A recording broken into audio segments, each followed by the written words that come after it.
ಎಷ್ಟೊಂದು ಹೂ ಬಿಟ್ಟಿದೆ. ಒಂದು ಪಾಟಲ್ಲಿ ಇಷ್ಟೊಂದು ಹೂ ಬಿಡುತ್ತೆ ಅಂತ ನಿಮ್ಗೆ ಅಚ್ಚರಿ ಆಗ್ಬೋದು. ನಿಜವಾಗ್ಲೂ ನನ್ನ ಪಾಟಲ್ಲೇ ಬೆಳೆಸಿರೋದು ಇದು. ಇನ್ನೂ ಹೂ ಬಿಡುತ್ತೆ. ನಾನು ಬಿಡಿಸಿದ್ರೆ ಇದು ತುಂಬ ಆಗುತ್ತೆ. ಈಗ ಬಿಡಿಸಿ ತೋರಿಸ್ತೀನಿ ನೋಡಿ ಬೇಕಾದರೆ. ಹಾಗೆ ಇದು ನೋಡಿ ಯೆಲ್ಲೋ ಕಲರ್ ಹೂವು, ಇದು ಪಾಟಲ್ಲೇ ಇರೋದು. ಇದು ಕೂಡ ಇಷ್ಟೊಂದು ಹೂ ಬಿಟ್ಟಿದೆ ನೋಡಿ, ಇಷ್ಟೊಂದು ಹೂ ಬಿಟ್ಟಿದೆ. ಇದು ದಾಸವಾಳ 3 ಹೂ ಬಿಟ್ಟಿದೆ ಇವತ್ತು. ದಿನ 3-4 ಹೂ ಬಿಡುತ್ತೆ. ತುಂಬ ಕಲರ್ಫುಲ್ಲಾಗಿ ಫ್ರೆಶ್ ಆಗಿದೆ ನೋಡಿ, ಎಷ್ಟು ಚೆನ್ನಾಗಿ ಬಿಟ್ಟಿದೆ ಅಂತ ನೀವೇ ನೋಡಿ.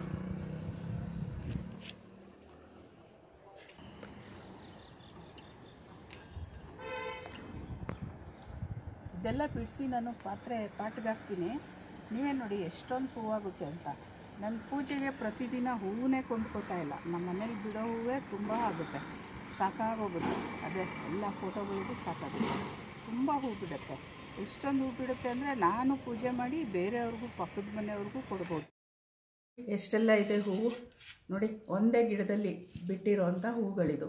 ನಾನು ಇನ್ನೂ ಅರ್ಧ ಗಿಡದಲ್ಲೇ ಬಿಟ್ಬಿಟ್ಟೆ. ಇವತ್ತಿನ ಪೂಜೆಗೆ ಸಾಕು ಅಂತ. ಸೋಮವಾರ ಇವತ್ತು, ಇನ್ನೂ ಪೂಜೆ ಆಗಿಲ್ಲ. ಪೂಜೆಗೆ ಅಂತ ಹೂ ಬಿಡಿಸ್ಕೊಂಡು ಬಂದೆ ನೋಡಿ. ಇಷ್ಟು ಹೂ ಬಿಟ್ಟಿದೆ ಇದು. ಇನ್ನು ಅರ್ಧದಷ್ಟು ಹೂವು ಗಿಡದಲ್ಲೇ ಇದೆ. ನನಗೆ ಹೂ ಅಂದರೆ ಭಾಳ ಇಷ್ಟ. ಪೂಜೆಗೆ ಹೂ ಇರಬೇಕು ಡೈಲಿ ನನಗೆ. ನೋಡಿ ಎಷ್ಟೆಲ್ಲ ಹೂ ಬಿಟ್ಟಿದೆ. ಇನ್ನೂ ಸ್ವಲ್ಪ ಹೂ ಗಿಡದಲ್ಲೇ ಬಿಟ್ಬಿಟ್ಟೆ. ಇಷ್ಟೆಲ್ಲ ಹೂ ಬಿಡೋದಕ್ಕೆ ಕಾರಣ ಏನು ಗೊತ್ತಾ? ಇದು ನಾನೇನು ನೆಲದಲ್ಲಿ ಬೆಳೆಸಿರೋದಲ್ಲ, ಟೆರೆಸ್ ಗಾರ್ಡನಿಂಗಲ್ಲಿ ಬೆಳೆಸಿರೋದು. ಯಾಕೆ ಇಷ್ಟು ಹೂ ಬಿಡ್ತಾ ಇದೆ ಅಂದರೆ, ನಾನೇ ತಯಾರಿಸಿದ ಹೋಮ್ ಮೇಡ್ ಪೆಸ್ಟಿಸೈಡ್ಸ್ ಬಳಸ್ತೀನಿ ಹುಳಗಳು ಬಂದಾಗ. ಈ ಹೂ ಗಿಡಕ್ಕೆ ಈ ಹೂ ತಿನ್ನೋ ಹುಳ ಬರುತ್ತೆ ಈ ಗಿಡಕ್ಕೆ. ಆಮೇಲೆ ಇನ್ನೊಂದು, ನಾನೇ ಮನೆಯಲ್ಲಿ ವೇಸ್ಟಿಂದ ತಯಾರು ಮಾಡಿದಂಥ ಗೊಬ್ಬರವನ್ನು ಬಳಸ್ತೀನಿ. ಹೀಗಾಗಿ ನಮ್ಮ ಗಿಡಗಳು ಇಷ್ಟೊಂದು ಹೂವನ್ನ ಬಿಡ್ತಾ ಇದೆ. ಅದರಿಂದ ನನಗೆ ತುಂಬ ಖುಷಿಯಾಗುತ್ತೆ.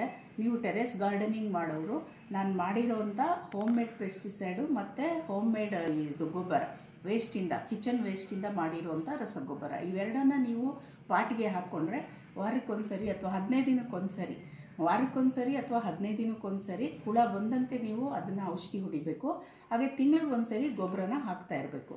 ಆಗ ಅದ್ರ ಜೊತೆಗೆ ನಾನು ಇದನ್ನು ಹಾಕಿದ್ದೀನಿ, ಕೋಕೋಪಿಟ್ಟನ್ನು ಕೂಡ ಹಾಕಿದ್ದೀನಿ. ಈ ಕೋಕೋಪಿಟ್ ಮಾಡೋದು ಅನ್ನೋದನ್ನು ನನ್ನ ಮುಂದಿನ ವಿಡಿಯೋದಲ್ಲಿ ಇನ್ಯಾವಾಗಲಾದ್ರೂ ಫ್ರೀ ಆದಾಗ ತಿಳಿಸ್ಕೊಡ್ತೀನಿ.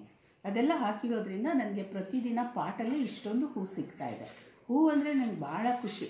ಹೂ ನೋಡಿ ಎಷ್ಟು ರಸಭರಿತವಾಗಿದೆ, ಫ್ರೆಶ್ ಆಗಿದೆ. ಎಲ್ಲ ಮನೆಯಲ್ಲೇ ಬೆಳೆಸಿದಂಥ ಹೂಗಳು. ನಮಗೆ ಒಂಥರ ನೋಡಿದ್ರೆ ಖುಷಿಯಾಗುತ್ತೆ, ತುಂಬ ಸಂತೋಷವಾಗುತ್ತೆ. ಈ ವಿಡಿಯೋ ಇಷ್ಟವಾಗಿದ್ದಲ್ಲಿ ಲೈಕ್ ಮಾಡಿ, ಸಬ್ಸ್ಕ್ರೈಬ್ ಮಾಡಿ ಹಾಗೂ ಶೇರ್ ಮಾಡಿ. ಧನ್ಯವಾದಗಳು.